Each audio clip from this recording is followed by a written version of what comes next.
شروع کردیم. شما چند سال شد بابای برفی میشوید؟ من دویم ساله که بچه‌ام بابای برفی ام. خب برای چی بابای برفی میشوید؟ اینجا یگان معیار دارد یا خودتون؟ برای خرسندی خودم، برای خرسندی شهروندان بگذار خرسند باشن، نبیروهای باباش همینجا بینوا نگذارن. گفتم من بابای برفی میشم. شما نبیره ندارید بعد؟ ما داریم نبیره داریم. نبیروهای ما دختر که هستن اون رو سحر بر وقت اجازت نمیتین. همین که وقت شد میبیاین. شما ساعت کاریتون چقدر ساعت چند میبیاید؟ ما ساعت کاری معین نداریم. ما هر وقت در هر جا مردمان خرسند کرده میگردیم. فهمو صبح از ساعت چند میبیادم اینجا؟ من از ساعت 8 تا 9 10 بگو میگردیم همینجا.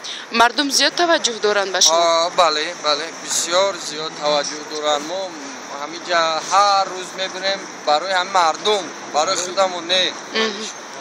فهمو بعد برای اینجا بابای برفی شدن شما یگان اجازت نامه میگیرید؟ اینجا بابای برفی اجازت نامه، اینجا میدان آزادی، ما در همه جا یگان اجازت نامه. یگان امروز خرسندی عید است، برای ما یگان اجازت نامه، یگان ای قانون بیرون نبر اومده کودکان خرسند کرده میگردیم. فهمو